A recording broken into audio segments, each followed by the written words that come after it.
Japan, Part 175. It is true that the companies must repay loans to banks, but many are already finding ways to pay back some of their debts. And because of the policies of the Finance Ministry and the Bank of Japan, interest rates have already gone down far lower than during the rapid growth years. There are bankruptcies, but enough companies to do well for the total employment to continue to rise. Official unemployment is unlikely in the foreseeable future to reach 3%, and companies have expanded new product lines and further rationalized to control disguised unemployment. Companies have decreased seniority pay differential and increased incentive pay system without sacrificing the seniority system. Small and medium-sized enterprises are sometimes exploited by large manufacturers, but productivity and salary differentials between small and large firms continue to decline, and the small and medium-sized sector still continues to grow. Many large manufacturers want reliable subcontractors and therefore help modernize smaller companies. The result is that the subcontractor workers are increasingly brought into the regularized employment situation, similar to that of workers in large companies.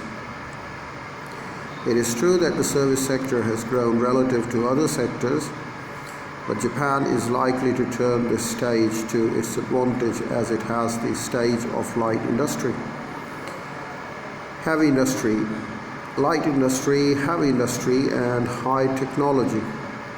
As information processing becomes more important, Tokyo has the potential for becoming the information capital of the world.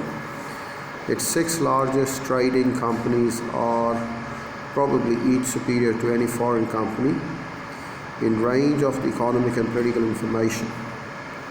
Telephone facsimiles are already much more widespread in Japan than anywhere else because of its rapid advances in putting all published material on tape and arranging patent and other laws to make this feasible.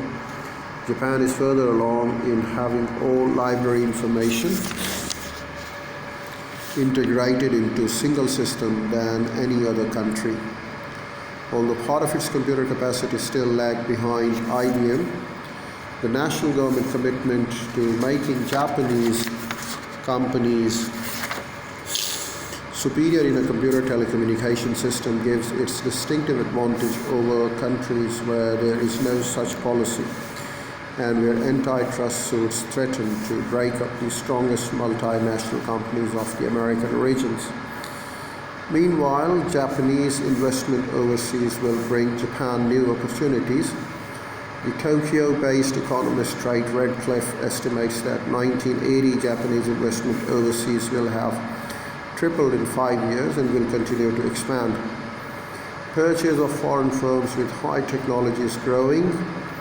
It is true that the proportion of the voters supporting LDP had been declining, but the decline now appears arrested, and in local elections the LDP has been regaining power.